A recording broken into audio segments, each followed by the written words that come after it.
Thank you, Mr. Secretary General, Unicef Executive Director, and all the excellencies and distinguished guests from across the world.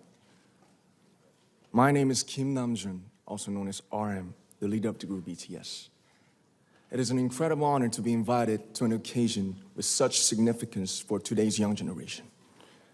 Last November, BTS launched the Love Myself campaign with Unicef, building on our belief that true love first begins with loving myself. We've been partnering with UNICEF's End Violence program to protect children and young people all over the world from violence. And our fans have become a major part of this campaign with their action and with their enthusiasm. We truly have the best fans in the world. And I'd like to begin by talking about myself. I was born in Ilsan, a city near Seoul, South Korea.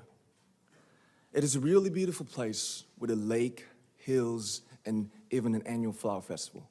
I spent a very happy childhood there, and I was just an ordinary boy.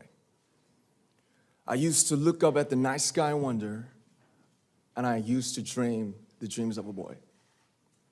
I used to imagine that I was a superhero who could save the world. And in an intro to one of our early albums, there's a line that says, "My heart stopped when I was maybe 9 or 10. Looking back, I think that's when I began to worry about what other people thought of me and starting seeing myself through their eyes. I stopped looking up at the night skies, the stars. I stopped daydreaming.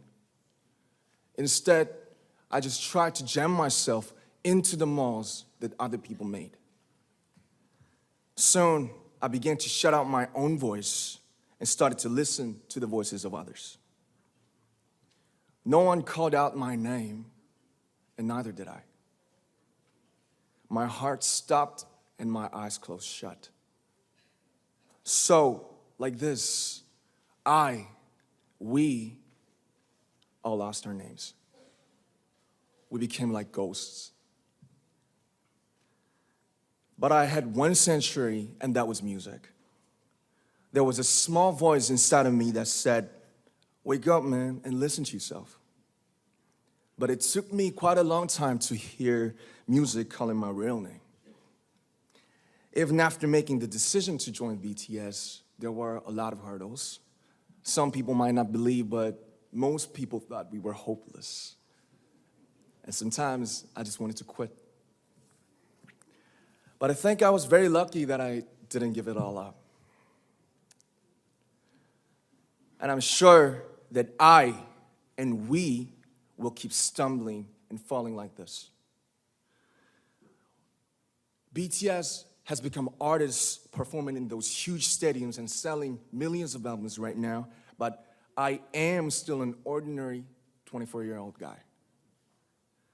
If there's anything that I've achieved, it was only possible that I have my other BTS members right by my side, and because of the love and the support that our ARMY fans all over the world made for us. And maybe I made a mistake yesterday, but yesterday's me is still me. Today, I am who I am with all of my faults and my mistakes. Tomorrow, I might be a tiny bit wiser, and that'd be me too. These faults and mistakes are what I am, making up the brightest stars in the constellation of my life. I have come to love myself for who I am, for who I was, and for who I hope to become. I'd like to say the one last thing. After releasing our Love Yourself albums and launching the Love Myself campaign, we started to hear remarkable stories from our fans all over the world, how our message helped them overcome their hardships in life and start loving themselves. Those stories constantly remind us of our responsibility. So, let's take all one more step. We have learned to love ourselves. So now I urge you to speak yourself. I'd like to ask all of you, what is your name? What excites you and makes your heart beat? Tell me your story. I want to hear your voice. I want to hear your conviction. No matter who you are, where you're from, your skin color, your gender identity, just speak yourself. Find your name and find your voice by speaking yourself. I'm Kim Namjoon, and also RM of BTS. I'm an idol, and I'm an artist from a small town in Korea.